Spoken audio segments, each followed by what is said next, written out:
to American Education FM, everybody. I'm Dr. Sean Brooks. Ladies and gentlemen, this is the second time that Damian and Stacy from Ontario, Canada have been on the podcast.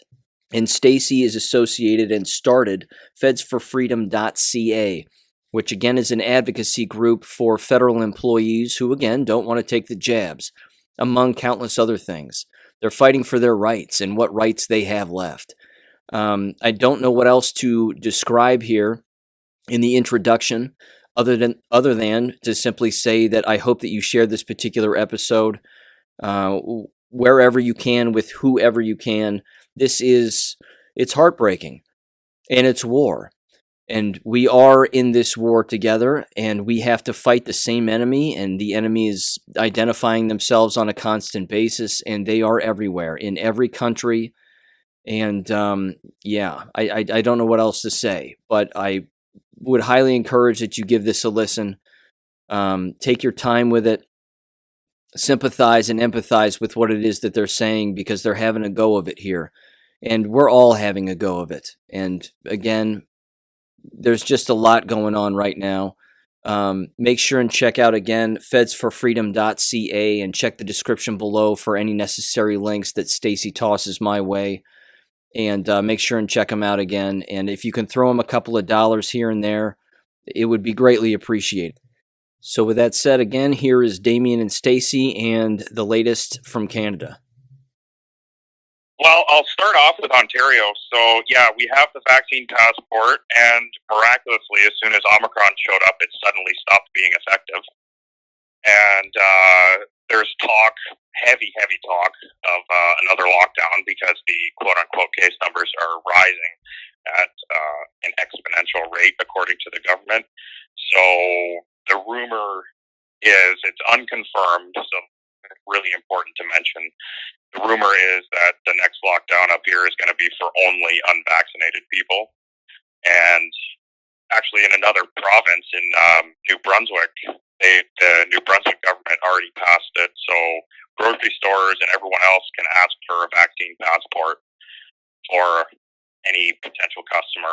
So there's that going on, that level of discrimination. What else has gone on?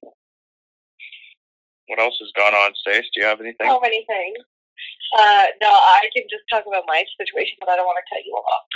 Okay, so in Ontario, that's pretty much it for Ontario, I'd say. Unless there's something I'm forgetting that'll probably come to me later. You mentioned... I can talk about... What's that, sorry? No, I was just going to say, you mentioned something to me about acquiring ivermectin and how you were able to do that. Yeah, okay. Yeah, I was about to jump into that. Yeah. So a few weeks ago, maybe a month ago now, it's been quite a while, and the weeks are kind of just folding together. But Stacy and I, we went over to a friend's house for it was for my birthday dinner. It was just a little get together, nothing crazy, just a few other people. But we were the only two people there who were unvaccinated. Right?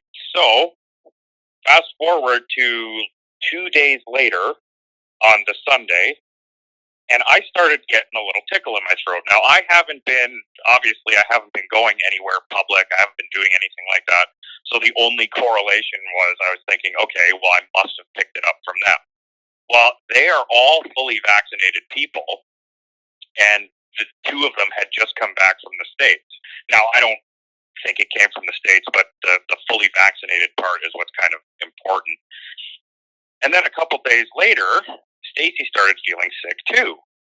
So, and I was getting worse and worse and worse. Like, it was progressively getting worse and worse. And I've had chest infections before, and I was having that same feeling of shortness of breath. My chest felt tight. It felt heavy.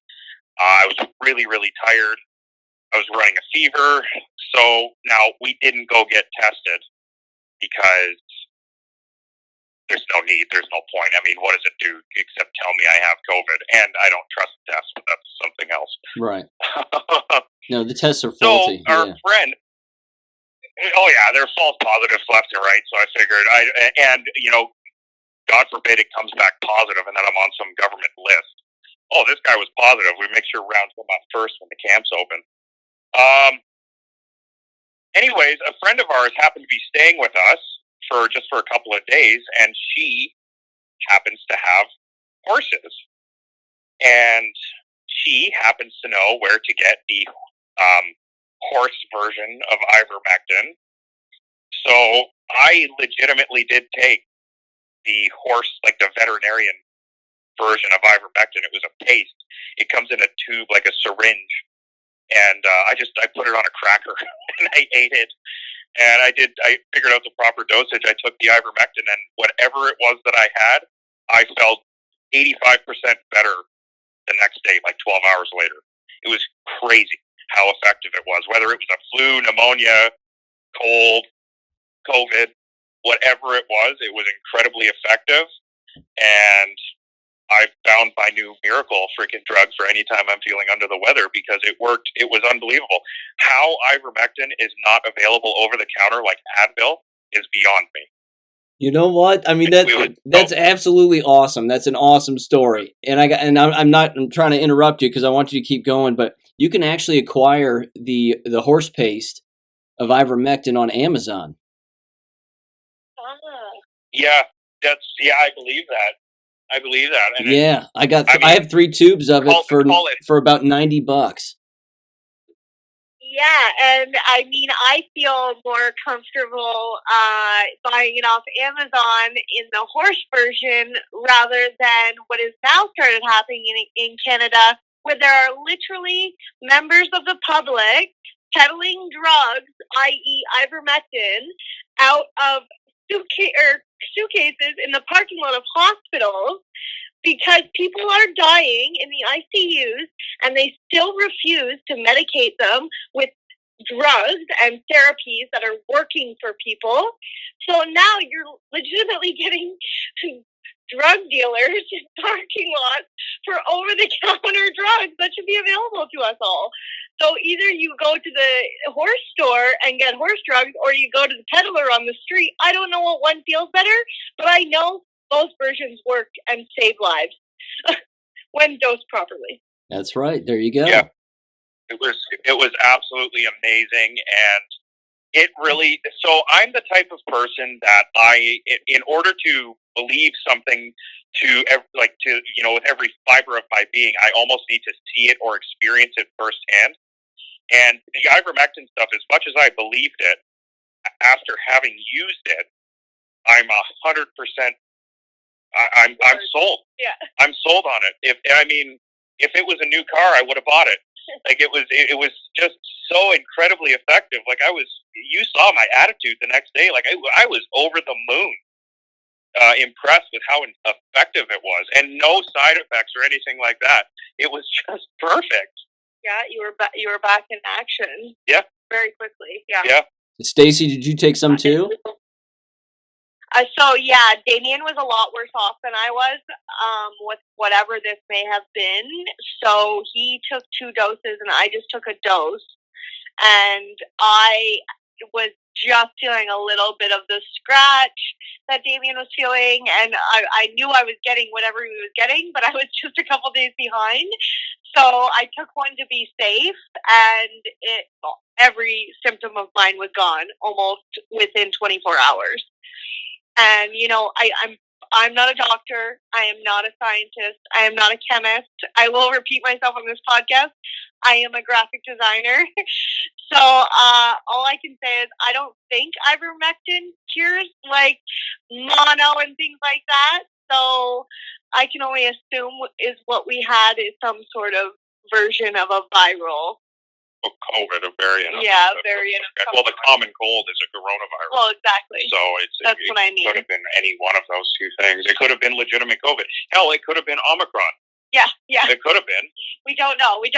Yeah, but it worked. So that was a little bit eventful. Do you have anything else to mention? Or do you want me to go into my story? Well, Stacy's got quite a long story, so if you're okay with me handing it over to her, and she can just basically tell the story, and then I'll come back in at the end when we can talk about some more not as exclusive things to her situation. And the other thing, I just need to do this little disclaimer. Because I get fired up, and Feds for Freedom isn't an organization that I'm technically a member of. My opinions are not representative of Feds for Freedom. My opinions are my own, and that is it. So, with that being said, here's Stacy. All right. So when we last talked, the policy had just come down, and it was all kind of new. So we're well in the crux of it now. I guess I'll start from the beginning, just so everyone knows. The policy came out on October 6th for most of the federal government in Canada. I worked for the federal government of Canada. From that date, from October 6th through to the 29th, you had to attest and tell your employer your private medical information, whether you were vaccinated, whether you're not vaccinated, whether you're unwilling to become vaccinated, and whether you're looking for an accommodation. If you did not do that by the 29th, then you were allotted 2 more weeks to take their indoctrination training and be brainwashed by them yet again. After those 2 weeks are done, if you didn't like what you read or your accommodation got denied, you were put immediately on administrative leave without pay. Now, I could go on for hours about this situation, but I'll try and keep it summed up. Take your time. In normal times, administrative leave without pay is non-existent. There is in no normal world can a federal public servant in Canada be placed on administrative leave without pay. Leave without pay is only to be initiated by the employee for things like a sabbatical year, taking care of a dying loved one for the year, taking a year off to go travel the world, things like that. Never in the normal times has that been okay. So that's one part of the problem. The first part of the problem, and I'm going to give you 3 very important words here that I believe are going to, in the long run, completely put a hole in this entire policy. 1, privacy. 2, informed consent. And 3, discrimination. First things first, the attestation and asking me to provide private medical information to my employer when that's literally the only thing I have left that's private because I have a security clearance. They know everything about me from high school to the day I was hired, except for my medical information. That's illegal. That privacy in Canada is tort law, so we can sue if anyone steps over a line and asks us about our private information and then threatens to take something away from us if we do not disclose that information. So that's problem number 1 that I see them having.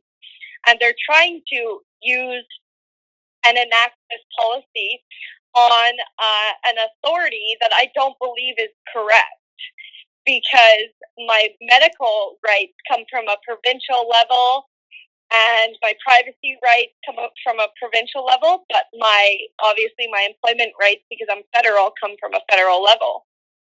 So there's some issues there. Discrimination. This whole policy is about discrimination and control. You're either discriminated against because they know your private medical information. You're discriminated against because you've asked for a medical accommodation. So now they're discriminating against your medical situation, or they're discriminating against you based on your religious beliefs. And let me tell you, this attestation process is bad through and through. The stories I have been told, now I run a group of 5,000 federal public servants, give or take, a couple hundred here or there.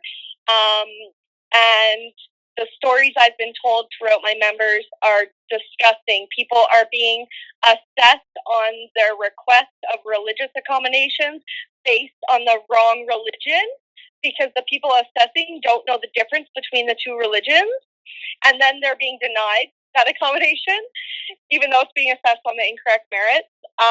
People are requesting and having medical accommodations signed from their physicians and then the government is turning around and attacking those specific physicians for signing the medical waiver and taking the doctor's license away, and then making the federal public servant go find another doctor, which is very hard to do in Canada, so they can get another note written, and hopefully that doctor will write it, even though the last doctor's license got taken away. So you can see what's going on here. It's a long train of disgusting discrimination and privacy issues. Now, as for the consent and the attestation process, like I said before, my privacy and my medical rights come from a provincial level because, as you may know, medical is, I'll say in quotations, free in Canada, which is not completely true. But anyways, because my medical rights and care come from a provincial level, then I'm set to go get my hazardous substance from my provincial clinics or doctors, and with that comes informed consent. Now, if I am to walk into, and I believe it's the same in America after, the war and the Nuremberg Code was set up, if I'm to walk in to get a medical treatment in Ontario, and I ask, what are the side effects and what are the risks of taking this? And they tell me, and I look at them and say, you know what, actually, I can't provide informed consent for this medical treatment. I can't do this. And then I leave. Well, I tell my employer this, and that's still not good enough. They're still placing me on leave without pay because apparently they're stripping me of my provincial medical rights and privacy rights. So that was the whole attestation process, and the list goes on of the problems that it's causing because there are crown corporations in Canada that don't fall under the Treasury Board, such as the Canada Postal Service, and I believe the Canadian Revenue Agency stands on its own, things like that. So their policies are all happening with the same outcome, the same process, but different dates for the timeline. So all these federal workers are scrambling at different times, trying to figure this all out, trying not to go on leave without pay, trying to just keep a livelihood, considering Christmas is coming up, and it's becoming very hard to do. So what I told my group to do was to, deplete their sick leave first and foremost. So as soon as you get the policy, go get a doctor's note from your doctor and go on sick leave. Now, federal public service employees in Canada bank hours for sick leave. So every day you work, you get a little bit of time banked for sick. Myself, I've been with the service for 3 years, and I had about 6.5 weeks of sick leave banked up after 3 years. So I was able to get a doctor's note for stress leave, and I went on sick leave immediately. Now, I was on sick leave for 6.5 weeks, and then I had to decide whether I was going to try and get an extended sick leave note and go into government, it's called employment insurance benefits. So if I get an extended sick note from a doctor, longer than the benefits I have in my bank at work, I can go on government-funded benefits as long as I have a doctor's note. So I was debating on doing that and hours to go with it. Sorry. Sorry, just to interject briefly. The reason Stacy has to go on a sick note is because, or on sick leave technically, is because they are not putting, they're saying you're on leave without pay, but they're taking away your ability and your eligibility for employment insurance. Oh, I haven't got to that point yet. So sorry. Okay. Yeah. Okay. So that's exactly where I was going next. So I had the decision to make when I left work. I went on sick leave right away because I had no idea what I wanted to do and how I was going to combat the situation, and I hadn't slept for weeks. It's a little stressful thinking about losing your job or your health. Which one is more important? Obviously, I've chosen my health, as most logical people have done. So I chose the sick leave. Now,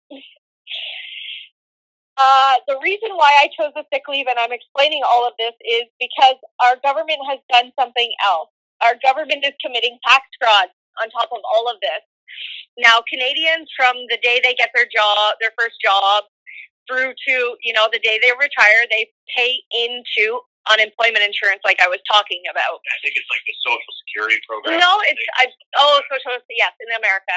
Yeah. I think so. I think that's comparable. Yeah. Gotcha. So we pay into this our whole lives, and when we think we're being laid off or put in some weird situation, mostly union workers like Damian, who is a plumber, would use it every time he was laid off from a job, things like that.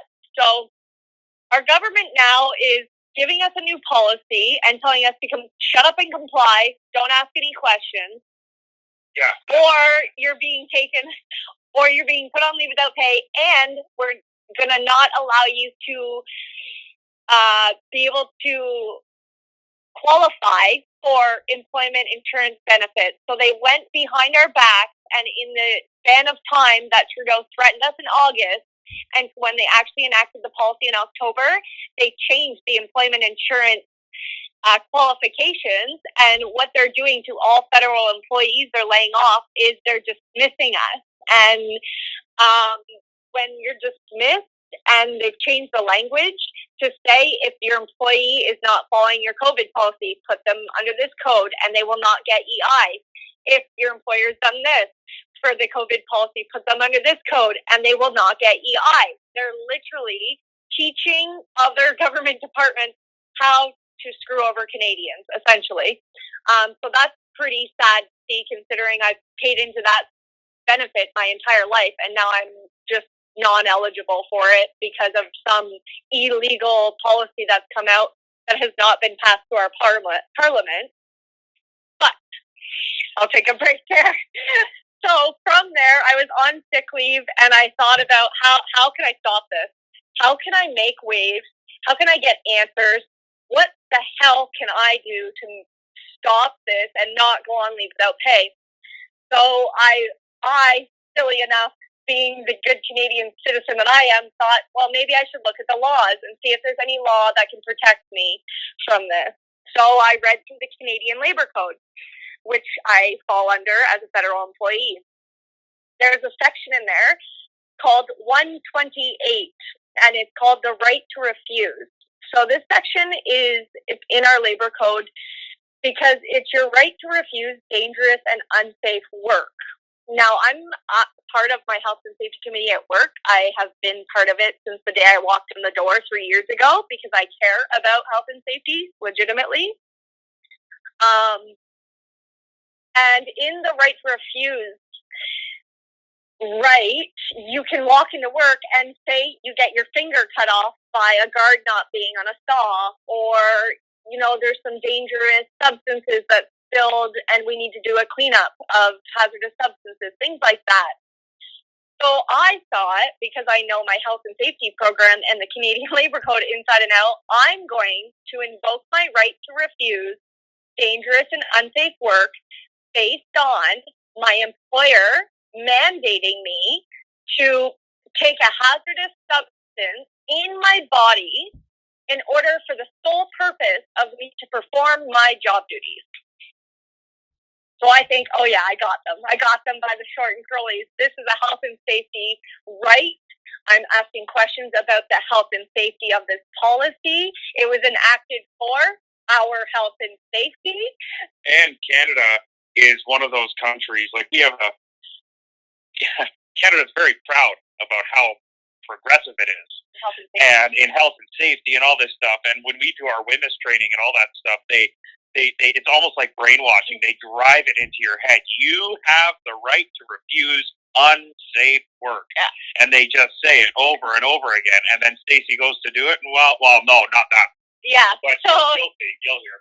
So I wrote and I'll share this with you if you want, Sean, so your members can read it. I wrote a 4-page letter about invoking my right to refuse unsafe work and how I think they're putting my personal health at risk for unnecessary, unreasonable measures. And all of the questions I kind of had surrounding that. It had 2 pages of sources with evidence, so they knew I wasn't just making this up, and I'm not just in my own head being fearful. Very well written, well drafted, like all the sources. It was very professionally done, and it seems the answer they got. I mean, it was like Stacy could have written it in crayon. Yeah. So what happens in the right to refuse investigation is the process is you invoke your right. If your employer is supposed to immediately investigate with you, it's called a level 1 investigation with your direct supervisor. And the department I'm in actually has its own version of the form. And so we completed that first level 1. And then after the level 1 investigation, my supervisor is supposed to make his decision whether he agrees with me that there is a danger in the workplace or if there's no danger in the workplace. From that point on, I'm allowed to decide whether I continue to refuse my right to refuse unsafe and dangerous work. If I continue to refuse the dangerous and unsafe work, it goes to level 2. Level 2 is supposed to be my health and safety committee, and 2 representatives voted from my health and safety committee. Again, complete an investigation with me, and then they tell the employer, and the employer then comes back to me and states, do they agree with me? Do they not agree with me? From that point, I needed to decide, do I agree with my employer's outcome or do I not? If I do not, then it goes to level 3, which is supposed to be the Ministry of Labor. So how it worked with my circumstance was I walked in professionally. I said, listen, I've got some concerns about the safety of this hazardous product you're asking me to use at work, and I want answers before I decide whether I'm going to take it or not. They acted like, well, first they told me they would take it into consideration that I wanted to refuse my right to dangerous work. And I said, no, I'm demanding you complete this investigation with me because it is my right as an employee. So they sent me home, told me I was going to be put on leave without pay that day. I came home. Then I got a phone call an hour later, went back to work. They completed the level 1 investigation. They acted like they were taking my concerns legitimately and seriously. Like just typical politicians, yes. just great actors. And I mean, you've heard it when Biden or when Obama or Trudeau talk, like they always act and they talk in this tone of like they genuinely care about every single individual Canadian or American citizen. They were acting like that during the investigation. Yeah. However, I leave work, I come home, they immediately send me an email after the investigation. Don't even look through any of my sources, any of my letter. Nope, there's no danger at work. Okay. So I said, can I please see the level 1 investigation, which in Canada, it's my right to know when it comes to anything health and safety. They refused to give me the level 1 investigation. So I say, okay, I have to raise it to level 2 because you're not even telling me what you found or how you found that there's no danger.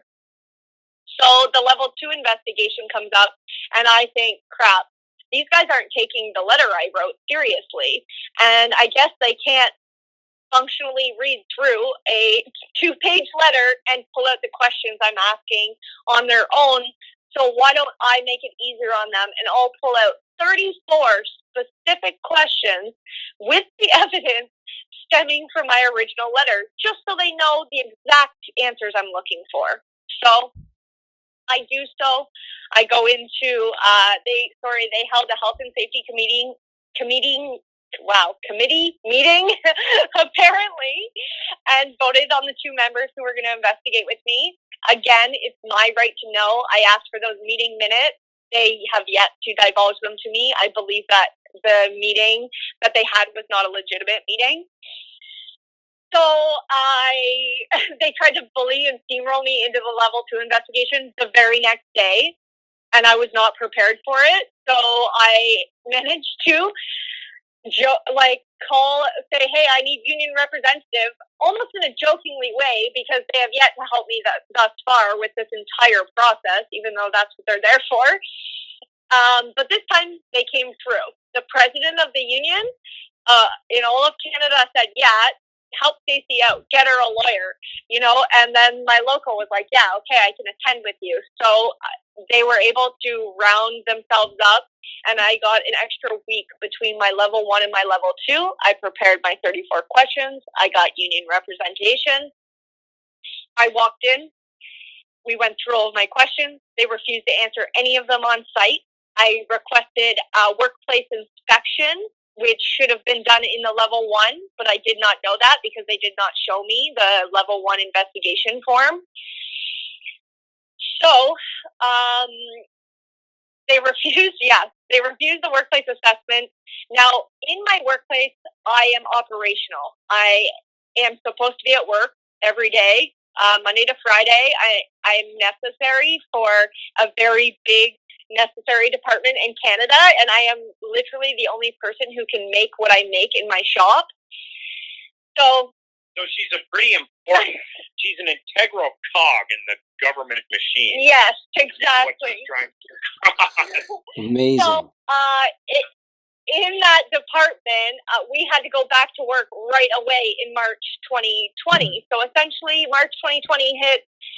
The person who's in charge of my department says, yo, something crazy is going on. Y'all got to go home. And then all of a sudden, we're right back at work because we're needed.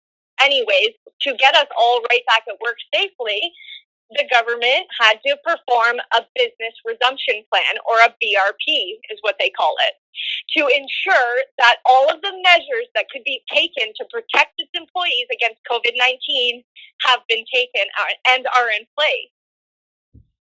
So I figured, well, what a great investigation or assessment to do with my right to refuse, considering I'm stating I think it's an unreasonable measure to make me participate in order to perform my job duties. Aren't there any other measures out there that could protect me at my workplace, like the measures that have been in place for the past 19 months have been doing? Because there has been no outbreaks at my workplace for 19 months, and I have been there the entire time with little to no mask, little to no hand sanitizer, and so on. Even with their lack of due diligence, no issues. That's besides the point. So I request this assessment to be done. I leave asking them, let me know when we can schedule this. I leave, go home. Immediately I get an email, level 2 investigation complete. Wait, I'm still waiting to complete a workplace assessment with you guys so I can ensure there are no other measures that could be put in place prior to this one. No. That has nothing to do with your right to refuse investigation, Stacy. What are you talking about? Sir, these measures were put in place to protect us from COVID-19, just like the substance is supposed to do. I think those two directly relate to each other. No. You don't get the workplace assessment. Just shut up and comply, young lady, and go home. So now we're here. This literally was just yesterday that this happened. My attestation deadline has come and gone. I requested a temporary accommodation based on some personal health issues. I wanted some allergy testing to be completed because I have anaphylactic allergies. They refused me. They stated that if I did not fill out their attestation process that I have asked questions about regarding the privacy issues, that I cannot even ask for an accommodation. So my response to them is, so I don't have medical or religious rights unless I give up my privacy rights. Like, they're just making no sense. And now here I sit on leave without pay for the first day since all of this has happened. It's pretty fucked up, eh? Yeah, and that's putting it mildly. Wow. I mean, wow. and this we haven't taken into account, and this is something that's been affecting both of us quite heavily. It's the mental health side of this thing. Yeah. Our mental health, I can't speak to Stacy, but I can say mine especially has been deteriorating rapidly. They're gaslighting. It's just yeah. it's the way everything has transpired. the way everything has gone down, the way every email has been worded, and the language the government uses, the hate we feel from the population walking around with no mask. It's just this, like a goddamn tsunami of shit that just keeps hitting us on the daily. Like, neither of us have had a good night's sleep in months. I mean, I'll go to bed and there was a time where I would take, I don't know, 7 or 8 Benadryl and a fistful of melatonin to try to sleep. I would pass out by 10 o'clock at night, 10:30 at night. I'd still be wide awake by 2:33 in the morning. It's just ridiculous. And it's like, that's something not enough people are talking about, is the mental health side of this thing, because everyone is talking about the corruption and this and that, and it becomes this echo chamber. And yeah, we know it's corrupt, we know they're breaking laws, we know all this, but also our mental health is deteriorating to the point where I can't even structure proper sentences. So that is something that the general public needs to be talking about, but they aren't. Yeah, and to double down, I guess, on that statement, our EAP at work, which is our mental health counseling, has been told to all federal employees, if anyone mentions COVID, don't talk to them about it. Say you can't counsel them on that matter. And then I still get my chain of command sending me the information on how to call them. And I said, listen, you sending me information about how to protect my mental health at this point is actually disgusting and insulting. Just keep it to yourself. Not to mention that the department that I'm in just had a massive sexual misconduct suit filed and go through. Every person that was sexually assaulted got a mass apology from one person who didn't commit the crime across social media 2 days ago.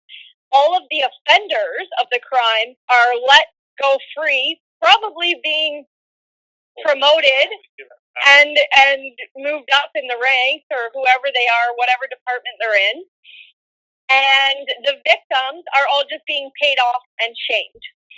And, here's your apology, here's your money, now leave. So I said this yesterday, and I will say it every day until the day I die. When my employer sits and talks about mental health, when my employer sits and talks about health and safety and sexual harassment, it's a sham. It's a 100% sham, and they're doing it to look good to the public. They do not give a shit about anything and anyone's mental health, anyone's crimes that have committed against them, anything. The reason why I invoked my right to refuse unsafe and dangerous work is because I knew that they would have to answer health and safety questions. They managed to conduct 2 levels of the investigation without answering a single health and safety question about the hazardous substance. So now I know in my heart that this is not about our health and safety, and everything they're doing is bullshit. It's bullshit, but the thing is, and this is why I had to issue that little disclaimer at the beginning. So it's quite obvious that the Canadian federal government is not observing or following any of the laws that they're breaking, nor do they seem to care about it, right? I mean, based on this conversation, I'm pretty sure your viewers can piece those pieces of information together and come to that conclusion.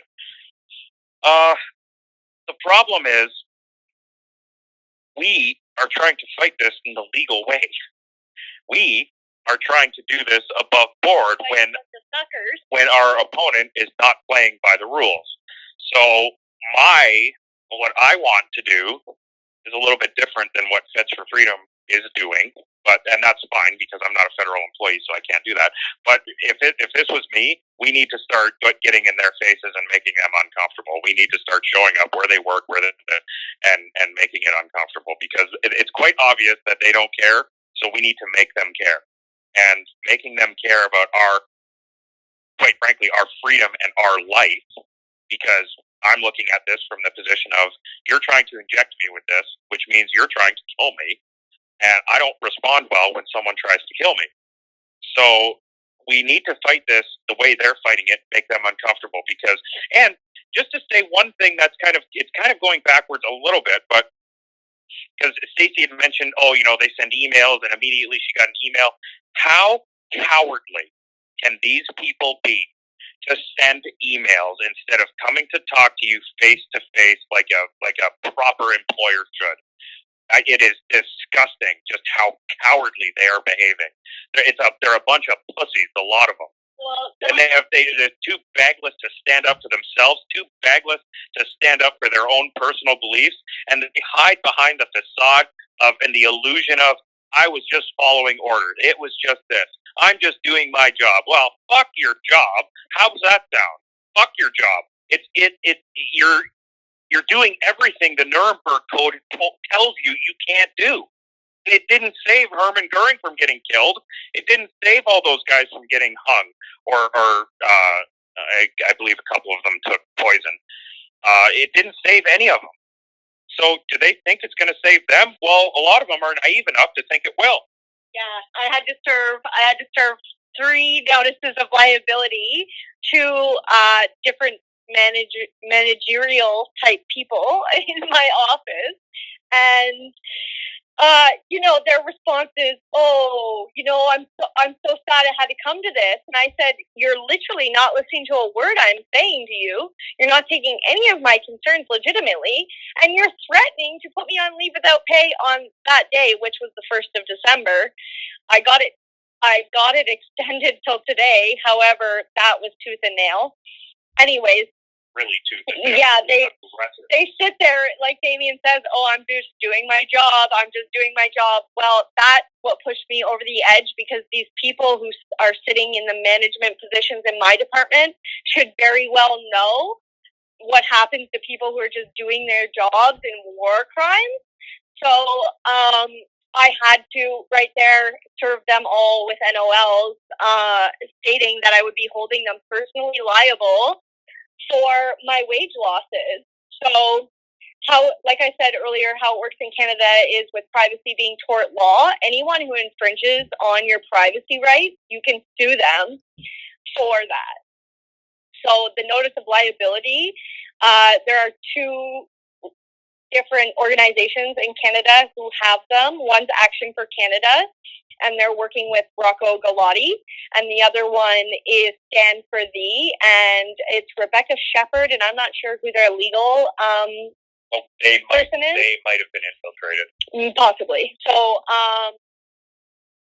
yes, these notices of liabilities were written by these groups, and then literally it just explains how person to person, you can't serve them to the actual employer as a whole, but I can serve it directly to the person who's infringing on my rights.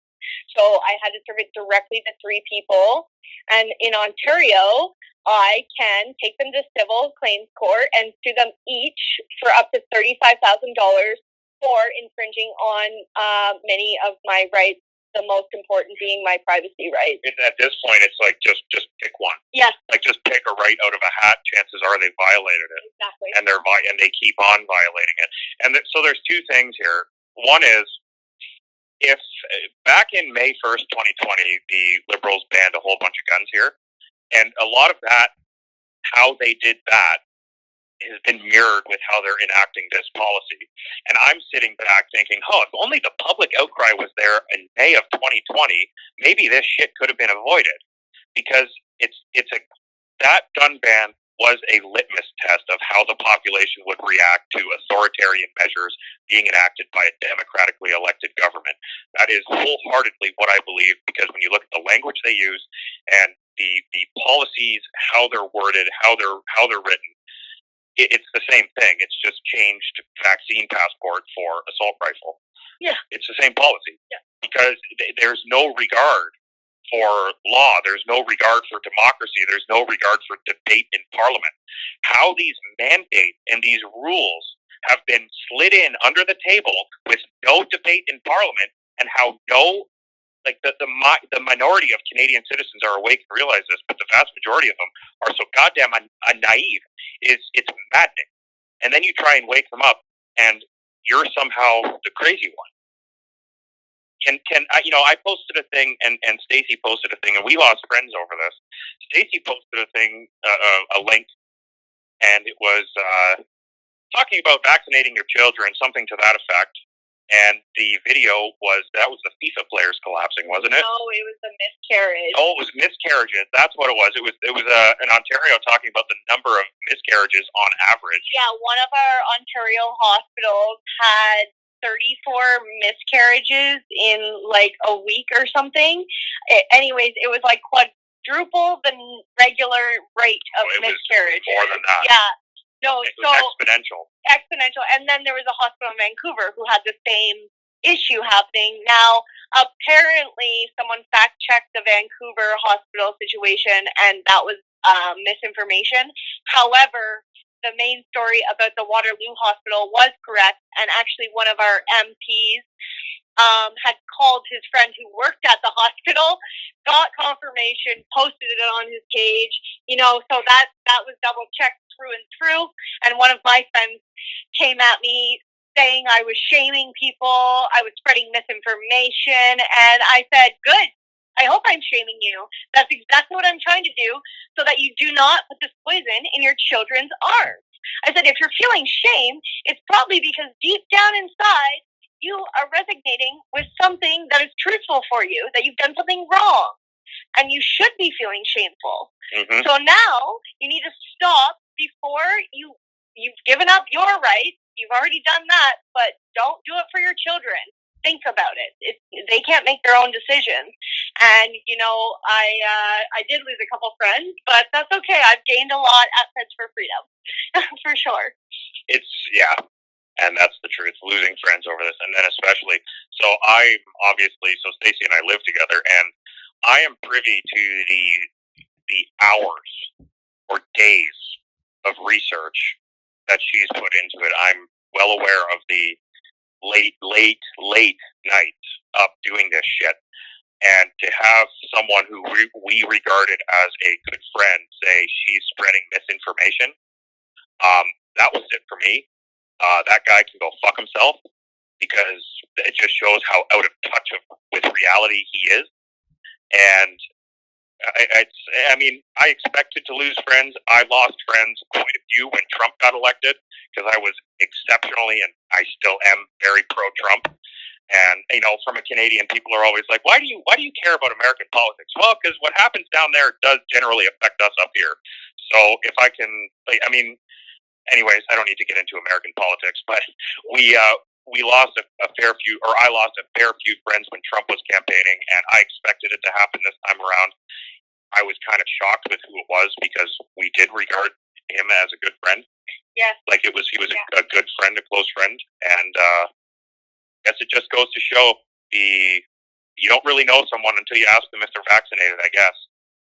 And same thing with jobs. I started my own plumbing company, and I had a contract lined up so in Ontario we have the 401 highway. It's one of the biggest highways in North America, or busiest highways in North America. And there's these stations all along the 401. They're called en routes, and it's essentially, you can pull off, you can go to the washroom, you can get food. It's like a truck stop. And I had the maintenance contract lined up for a bunch of the en routes along the 401. Like, it was mine. That would have been a huge contract monetarily for such a new business.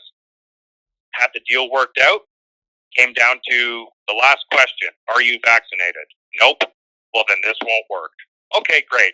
So now, all the years and years of experience and qualifications I have in my trade mean absolutely, nothing, because I don't have a fake medical product injected into my body. It's so surreal. How can people not be driving themselves crazy thinking about this? Because it's like I'm in the freaking Twilight Zone. Yeah. And it is just like that. And like Damian said, the amount of hours and work I put into this, I provide my employer, the federal government, with this evidence that is undeniable. It's from their own site, and they still deny me even the respect to read through it. And I said this to them. I said, how sad is it that one of your safety professionals comes to you, because I am a safety professional. I just rebuilt our entire health and safety program at work to be one of the best in our department by myself. So I said, when one of your safety professionals comes to you to raise safety concerns about a new policy that no one can give any answers for, and you just disregard her, like she's talking smack with the tinfoil hat on, and they all act like they care. They all act like they give a crap.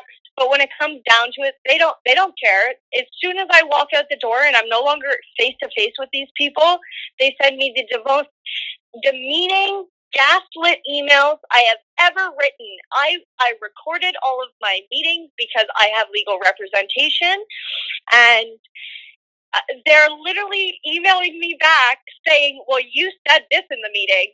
And I listened to the meeting. No, I didn't. So you're literally gaslighting me about what I have said about the actual situation. It's mind-blowing. So I also went ahead and I have to file some discrimination and harassment disclosures at work now.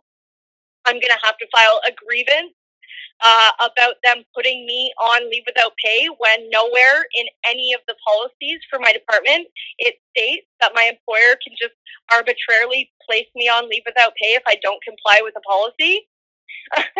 So that's going to have to happen. And then I also blew the whistle. So in Canada, we have a whistleblower act. It is called the Public Service. Sorry, I'm going to get that wrong. The Public Sector Disclosure Protection Act. So that, aka the Whistleblower Act, you're supposed to be able to, put a complaint in with this board that stands separately from all of the federal government, and it's funded by the federal government. Well, yes, of course. And you're supposed to have it looked at. Now, when you fill out the whistleblower thing, it's like, oh, have you filled out a grievance? Have you filled out this? Have you filled out that? I have done all those things. And the problem with doing all those things, and my employer also doesn't get this, when I ask questions and file a complaint to the privacy commissioner, well, that's a 5-year queue. So I just have to sit on leave without pay for 5 years while I wait for the privacy commissioner to answer my privacy concerns about, and hopefully get back pay, when it's a policy my employer's enacting, and they have to have the information about how it affects me as an employee, but not now. That doesn't matter now. So I've done all these things. Now, the reason why I officially blew the whistle was because I believe, other than going to the Federal Public Sector Labor Relations Employment Board court or board, I believe this is the only other entity that may be able to investigate this. And the Federal Public Sector Labor Relations Employment Board may have a backlog of cases by the time we get ours filed. So that's our way forward. We've found legal representation at FedsForFreedom. And I believe we've got, we do have crowdfunding. I'm just confirming and setting everything up with the lawyers. We've signed a retainer deal. What they're going to be doing is filing a cease and desist with our employer, and then we're going to be filing 2 complaints with the Federal Public Sector Labor Relations Employment Board against 2 of the main unions. It will be a complaint against their lack of fair representation.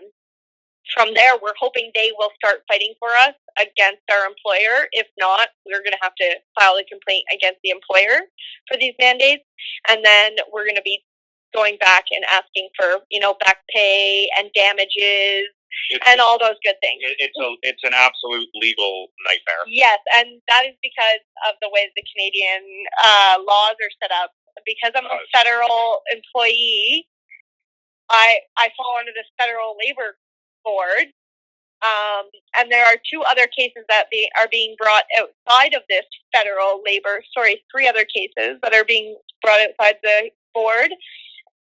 But they're bringing the cases based on the employees being Canadian citizens, and they're fighting for their human rights, which is 100% legitimate and needs to be done. But it's just a different form, if that makes sense. They're in federal court and will be in labor court. Oh, and while we're talking about rights getting trampled on, they've now passed a law in Canada that's made it illegal to protest in front of medical buildings. So now we can't even protest everywhere. We are starting to feel like we are trapped. I'm not exaggerating. We are starting to feel like we are trapped. I am seriously looking at the St. Lawrence River thinking, I wonder if I could swim across and claim asylum in New York State, because it's just absurd up here. I'm starting to not be able to take it anymore. It's because it's getting worse and worse and worse. How ostracized we are from society is getting worse and worse and worse. I'm kind of at a loss for words with just, I never thought, I'm pretty sure nobody did, but I never thought in my lifetime a country that I loved would turn into this. It's shocking. I'm at a loss for words on how to respond to everything that you've just said here. It's heartbreaking. I don't have the words, to be honest. It's beyond what awful. I will say is, regardless of who your president is, you are lucky to be in the United States right now. Yeah, what I wouldn't give for my premier, or AKA governor, to have more of a legal authority to be able to tell our prime minister one word or two words. Fuck off is what she's trying to say. Yeah. Yeah. And the thing is too, so a little bit of a tangent, but you can really tell that our premiers are controlled by other people. They are not autonomous on their own, making their own decisions for the province. Like, you can tell, and you can tell just like so Doug Ford, he's our premier, like our governor in Ontario, and he just announced yesterday some new restrictions because I guess cases are blowing up, whatever. You could tell in his body language that he was uncomfortable saying what he was saying. Like, he was very, very awkward. Now, Doug Ford's an awkward man to begin with, sure, but you could tell, you could see in his eyes that he did not want to be saying what he was saying. But I also swear to you, if you remove the date from the screen, it would sound exactly like the press conference in 2020. Yeah. Same shit, different date. Like, yeah, we have to band together, and we're in this together, and this and that. Fuck off, we're not in this together. You're in your ivory tower looking down on us thinking, oh, look at those idiots. Like, come on, man. Like, even his son-in-law is fighting against the mandate. His own, Doug Ford's own daughter, our premier's own daughter, goes on TikTok saying these vaccines are not working. They are bad for you. Don't take them. His own daughter. This country and province is a joke. We are a joke. I don't know how Canada can be taken seriously on the global scale. I really don't. If I was the States right now, I'd be just laughing at us because we are so, like, our government is so inept up here. Like, it's just, Yeah, I would say we're not laughing at you, but we've always criticized your government because you're tied to the crown. And that right there is something. Still, for whatever reason. Of course. Yeah, that's all. Well, it dates back to the old Revolutionary War and all that fun stuff. So yeah, that was part of the deal. I would say this, and I want to just revisit one thing here, because again, a couple of things. First of all, the bureaucratic stuff regarding politicians in general has kind of always been the same. That they are chosen to be in those positions, and that they're chosen to be in those positions because they're blackmailed. If they're not blackmailed, which many of them are, of course, then they're easily replaced, and they're told, you're going to be replaced if you don't do what we tell you to do. So, they can get on TV and look as uncomfortable as they want. They know that they're going to lose their job too, and they're not going to be hired to do anything else after that because they're going against their controller's wishes as to what they want them to do. I know that that's common sense for a lot of the people listening to this, and it's common sense for us. But of course, the exact same thing happens here in the States. Almost every single politician down here is chosen. They're not actually elected. They're chosen. They're thrust to the forefront. Say enough good things to get enough people to like you, and then it's game on after that. Do what the Rothschilds want when you're in power. Sure. Whoever it is that's pulling the strings, they're really the ones in charge, and they go faceless and nameless most of the time because they know what they're doing. Regarding, they get a guy semi good at public speaking and put him in power and just say, "Here, say this." sure, I will tell you this: the same things are happening here in the States to a great extent, in particular with government employees in XYZ.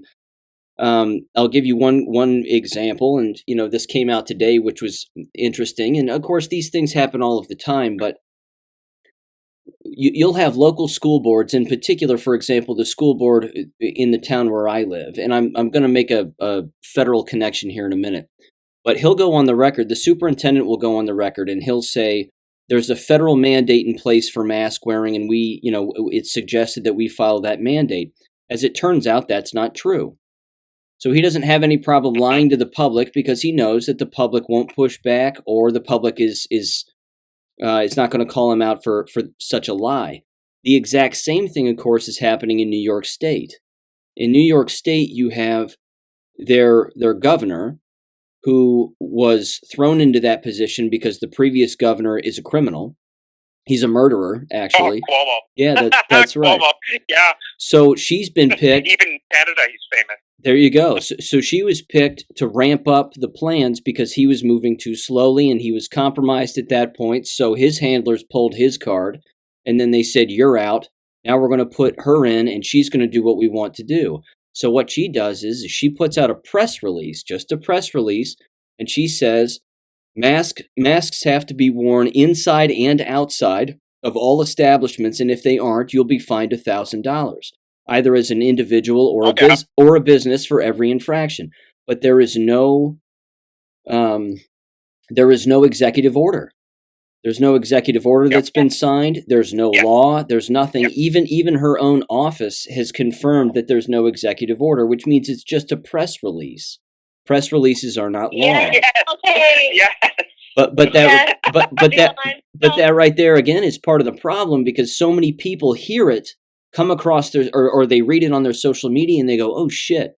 Well, now we have to do this or else." And again, it's the sheep that are doing that. It's not the real knowledgeable people who are saying, "Wait a minute, this isn't law. Executive orders aren't even laws." Where I live in Ohio, our governor is blackmailed to the bone, and even though it claims to be a Republican state, it's far from, politically speaking. But he has openly said that there's a bill that went through the state here that said, or it is working its way through if it hasn't already, but it basically states that schools and businesses cannot force vaccinations on people in order to attend. That's what the bill that the House has proposed. He has openly stated that he will not sign that bill. So he's outed himself as saying he wants schools, businesses, and XYZ to mandate and force the jabs on their employees, and if the employees don't abide by that, then they can be fired.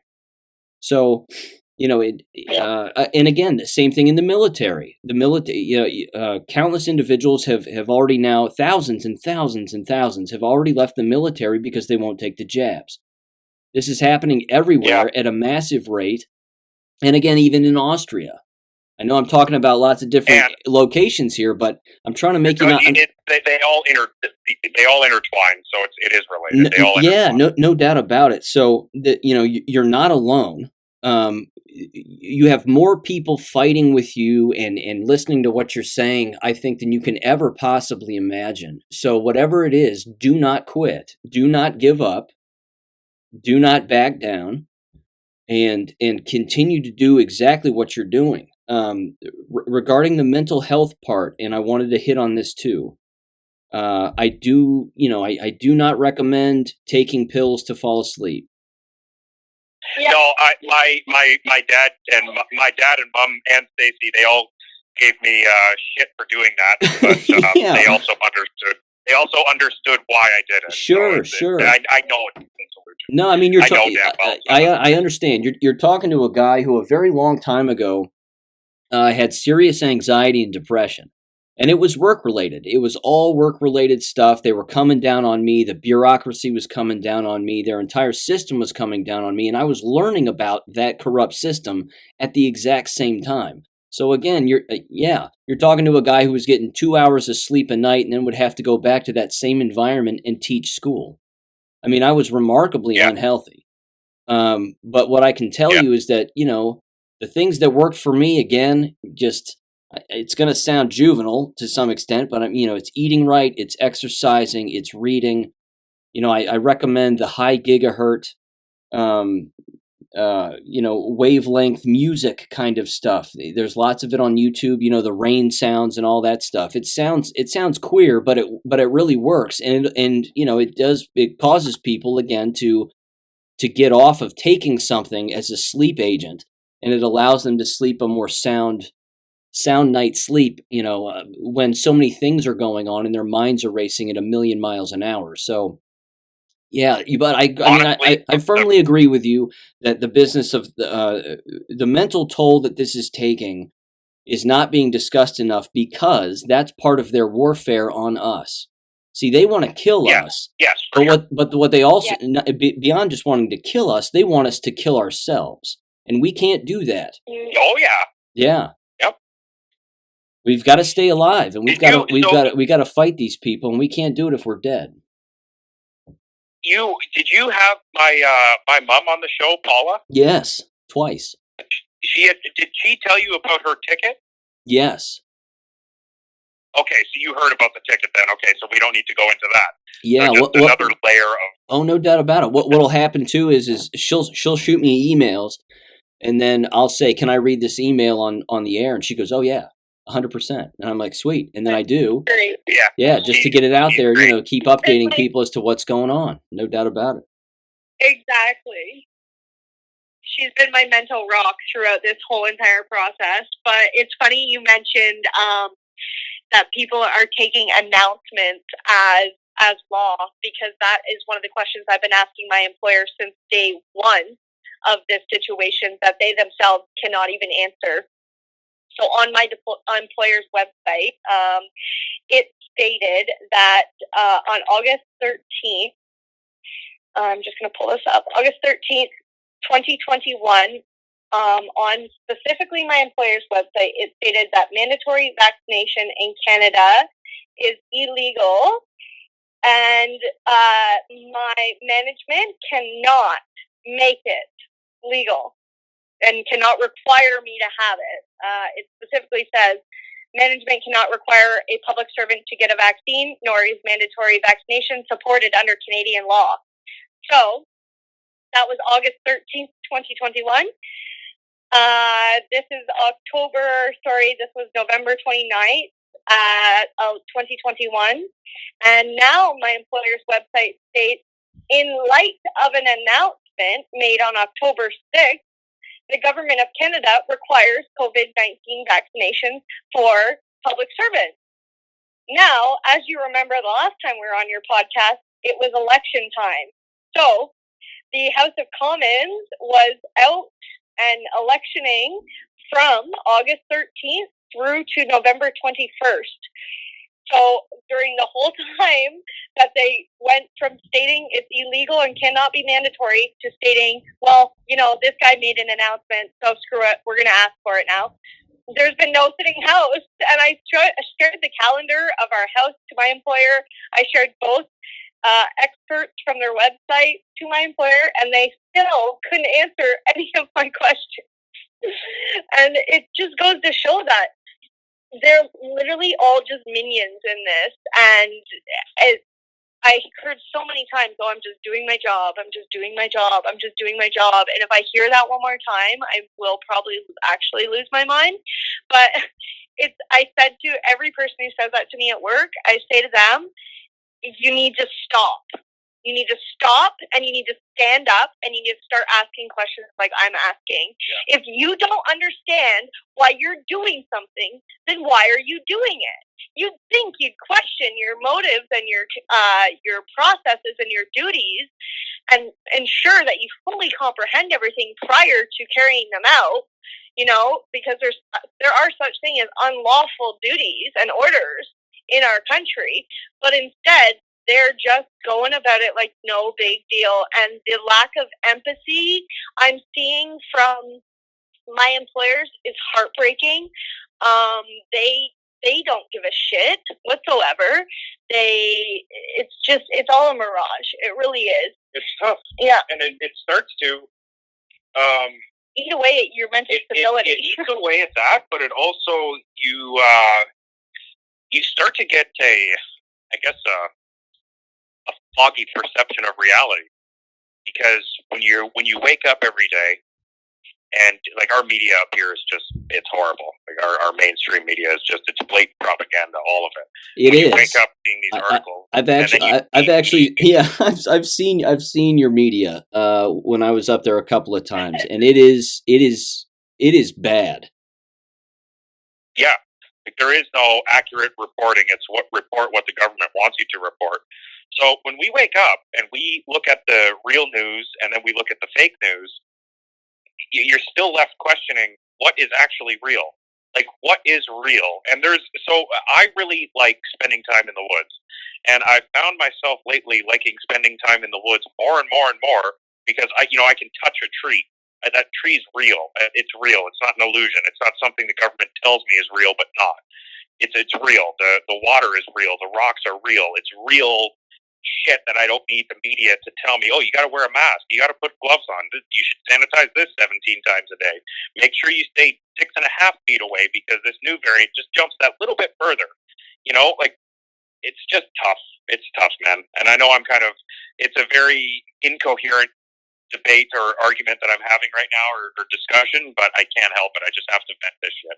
No, but with that being said, what was I going to say to you? The media in Canada. So after we last talked, my Feds for Freedom put together a letter to the head of our union, and we collected about 1,200 signatures on this letter. Then we mailed it to the union president. It was signed for, and we gave him a week to read through the letter and then call us up, because at the end of the letter, we asked for either a Teams meeting or a Zoom meeting or some sort of video conference meeting. Anything. A face-to-face. Phone call, even a reply to the email saying, fuck off, anything would have been nice. We got 0, so we thought, okay, let's put some pressure on. Yeah, well, my union members aren't as gung-ho as all the other freedom fighters, sadly, so not a lot of people showed up. That's okay, they showed up.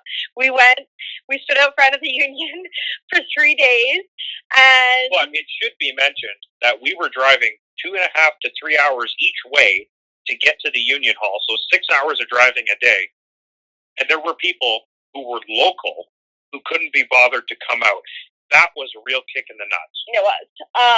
So anyways, we did that, and he didn't respond to anything. That's when we had a slanderous email sent out from the executive director of our union about our group of Feds for Freedom. They called us racist, anti-Semitic, sexist, homophobic. Every name under the sun. Essentially, the typical cookie cutter liberal who state every name in the book to discredit me and my group. Just because they disagree with you. Because we disagree with the narrative, exactly.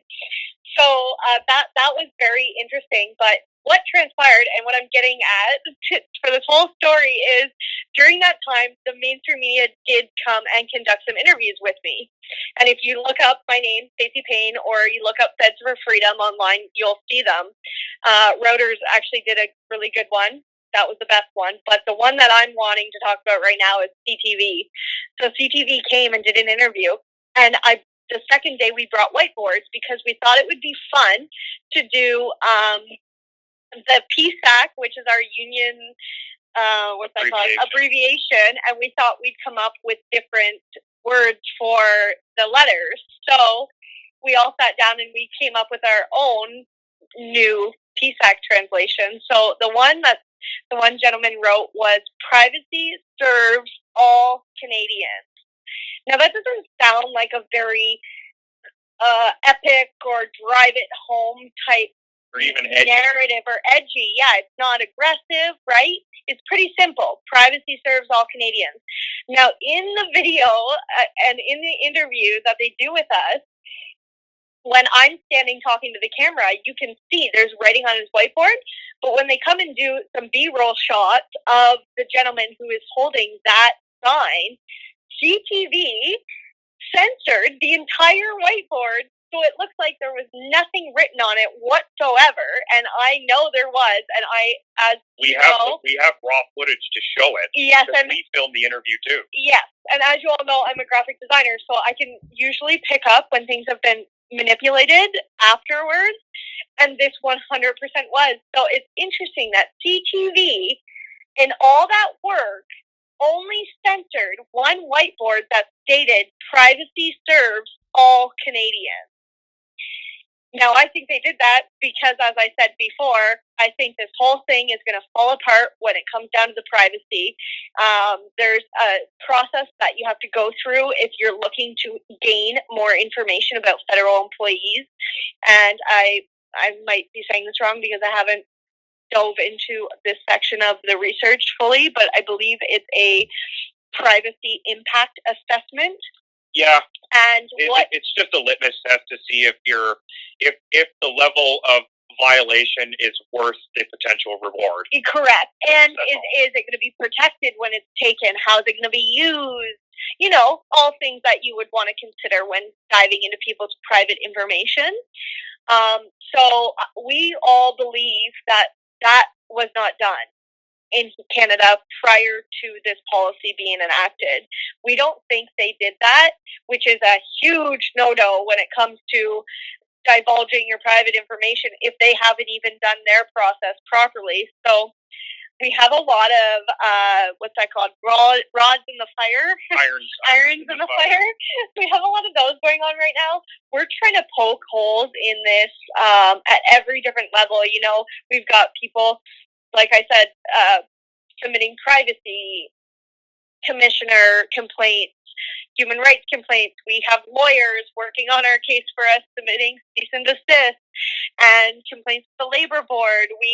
We're submitting complaints with the Whistleblower Act, and I'm submitting everything. There's a whole host of complaints, and I don't have the slightest doubt in my mind that when this is over, we don't know when it will be over, but when this is over, we will win, because justice does always prevail.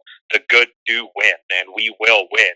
But what scares the ever-loving shit out of me is the time between now and when we win, and just how extreme and how aggressive they will get. That is what has me concerned. And the language the government is using, there was a leaked tweet from that same thing, CTV News, stating the next lockdown would be of the unvaccinated, and if you were caught outside with an illegitimate reason, being unvaccinated, they would fine you $2,500, and then if it happened enough times, they would then arrest you just for being outside and unvaccinated. Now, this was supposed to happen on December 15th, but what I've seen is every time an accidental leak happens, the government just bumps it by a month or two of when it'll happen. And then by then, because our population is so just naive and stunned and narrow-minded and so wrapped up with their neighbor's new car that they've forgotten the leaked thing. So if that's what's going to happen, I genuinely do fear for my life. Because, how can I not? Yeah. How can I not? The quarantine hotels have opened back up. The quarantine hotels. And then I happened to discover an email that was from the chief health officer for the province I live in, or the minister of health for the province I live in, and the auditor. It was either the auditor general or the solicitor general, one of the two, for our province. And it was a letter asking the federal government to expedite the construction of 5 maximum security quarantine facilities, and it wanted the apprehension and hang on. You know what, Sean? I'm going to give you Stacy for a second because I'm going to find the email and read the 2 quotes to you. Awesome. Yeah, I don't know. That one was a little scary for sure, but this is all just hearsay at this point. It's hearsay, but we don't have any reason to believe it's fake. This is true. Well, you have endless video footage of of these hotels and these camps these actual full-blown camps being erected in not just Australia but the UK as well, and they openly say they're already here. Well, there you go. See, there was a video of a gentleman in northern Vancouver, or BC, I should say, and he pulled up to one, and no word of a lie, the size of a prison, right on the coast of BC, and barbed wire fencing around it. I'm sorry, if this is voluntary, why are you putting barbed wire fencing around me? And so these are the two quotes. Number one, the mandatory draft criminalization and apprehension of Canadians not fully vaccinated. That is a direct quote from this leaked letter. Number two, we are asking for the completion of 5 maximum security quarantine facilities across Canada to be expedited. Those are the two quotes that make me in fear for my life. Number one, because we see how people behave when the government tells you a certain portion of the population is not good, and we see how that portion of the population gets treated. So that's number one. And number two, I know I'm Canadian, but this is why a Second Amendment is pretty goddamn important. And for any one of your viewers who is questioning the Second Amendment and why you need it, this is why. This is the reason countries like the United States, it is a right to bear arms. It's not a privilege, it's a right. And I think Americans who take that right for granted should be ashamed of themselves, because there are people like me in countries not like the States that would literally give up certain body parts just to be an American. I'd make a good American. I'll wave the flag, I'll fly it out, I'll have my concealed carry, I'll be a good Yankee, I promise. I just need the opportunity to get there, because I really am not. This country is going downhill, and it's going to get so much worse before it gets better, and I'd like to not have to fight for the next 35 years of my life just to get my country back to where it was. Yeah, because so apparently there's 2 facilities in BC, there's 3 in Northern Ontario, 1 in Manitoba, and I think there was a couple in Nova Scotia and Quebec or New Brunswick. So there are already these, in quotation, voluntary quarantine facilities, you know, and why they would be maximum or minimum security, that again, that worries me a little bit, considering it's voluntary. Just throwing that out there.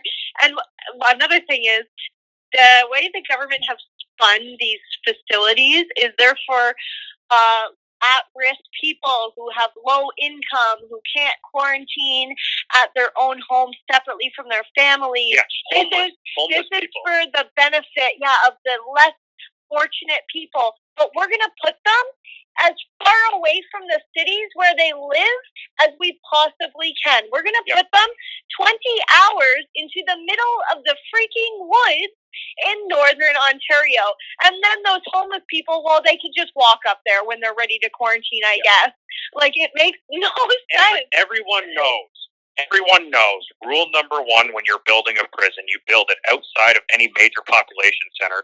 So if anyone escapes, they still have to endure Mother Nature just to get out. That's like, I mean, when you look at Russian prisons, there are prisons in northern Siberia that they don't even have fences, because they know, well, if you escape, you're going to die, so it doesn't matter. So if this was an old hotel inside of a city that they retrofitted, I would say, okay, that's a little bit more believable. Or one of the government buildings they're not using currently because all the employees are at home or on leave for pay. Yeah. So it stinks. It stinks quite a bit, and I really would trust gas station sushi more than anything our government says at this point in time, to be honest. It's sound advice. Wow. Wow. Well, I'll tell you what, the invitation is always open. If the time comes where you need to leave, you can come here.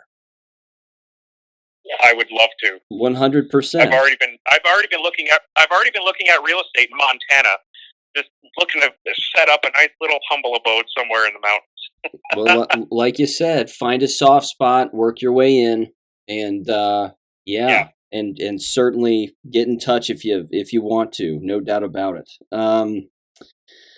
Wow. Wow.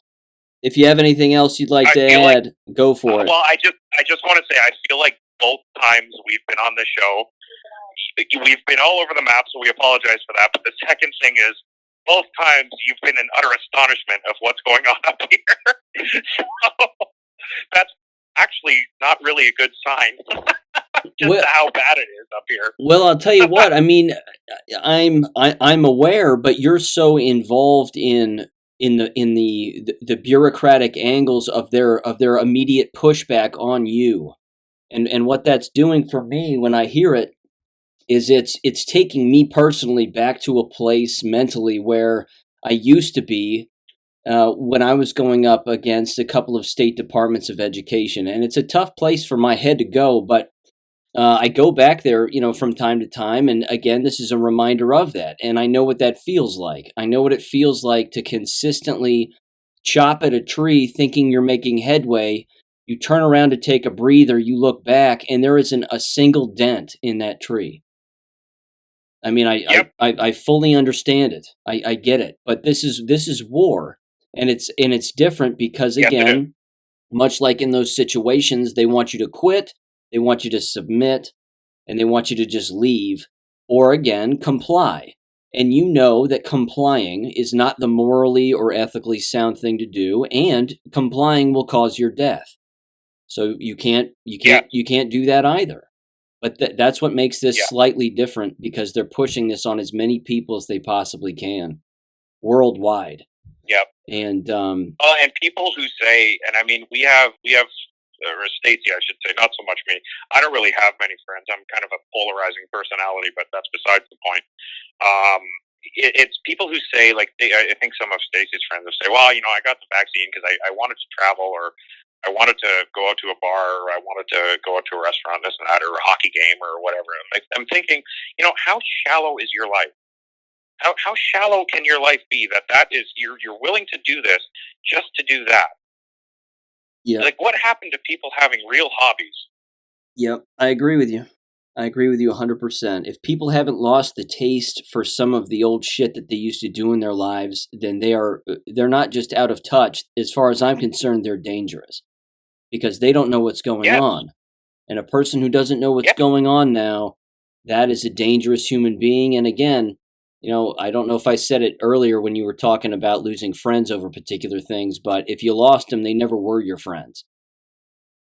Yeah, that's what I said too. I said, what? Anyone who is like that, they were never our friend to begin with, and it's just it's something that I've known about because I've lost a fair few friends in my life, but I've known about that, but it doesn't make it sting any less, Well, you pick up more people along the way, I find. I certainly have. Again, talking to you guys and talking to your mom and, a number of individuals. I'm in the exact same boat. Yeah. We're all in the same boat because we're all heading in the right direction. We're the ones that are heading in the right direction. Yeah. And that's the thing I think that we've got to continue to think about, because we know what's going on. And we got to leave, we can't wake everybody up. And if people are going to refuse to wake up, then we got to leave them behind, and we got to keep moving forward. Yeah, for sure. And if I could just say one more thing before we wrap this up, I just want to thank both my parents for being as supportive as they've been throughout this whole venture. Without those two, I don't think we'd be where we are now. Just with how supportive they've been, and with me, it's been the mental health side. With Stacy, it's been I think they've helped her out with pretty much everything. Like they've been there, and we both can't thank them enough. And I just wanted to say that publicly. Yeah, I agree. That's what family's for, no doubt about it. My parents are the exact same way with me, 100%. They know exactly what I'm doing. They know that we're at war. They're completely awake, and they support me in what I'm doing here 100%, because they know that this is something that has to be done. We have to keep communicating during this time with lots of different people, because if we don't, that's when the shit hits the fan and everything caves in at the exact same time. So I agree. Yep. Got to circle the wagons. That's the way it works. You're right. That's actually a really good way to say it. Circle the wagons. Is there any way, you mentioned the crowdfunding stuff for Feds for Freedom? Is that still the viable website where they can get on and maybe pitch a few bucks your way?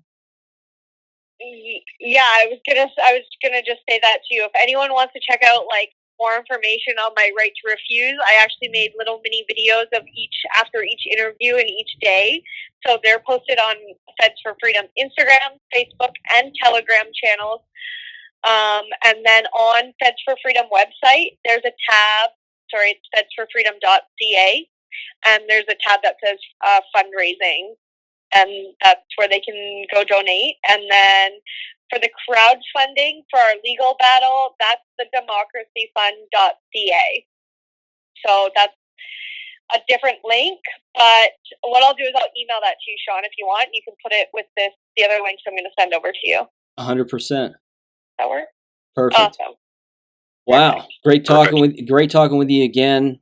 Sleep well, stay in touch. Give your mom my best as well. Again, she's welcome back anytime. You guys are welcome back anytime. You got a home here as long as you want it. Thank you. Awesome. Fantastic. Great talking with you again. Take care of yourselves. Yeah, you as well. Will do. Alrighty. Bye-bye. Bye-bye. Thank you for listening to American Education FM. Make sure and check out AmericanEducationFM.com for more information. Take care and God bless.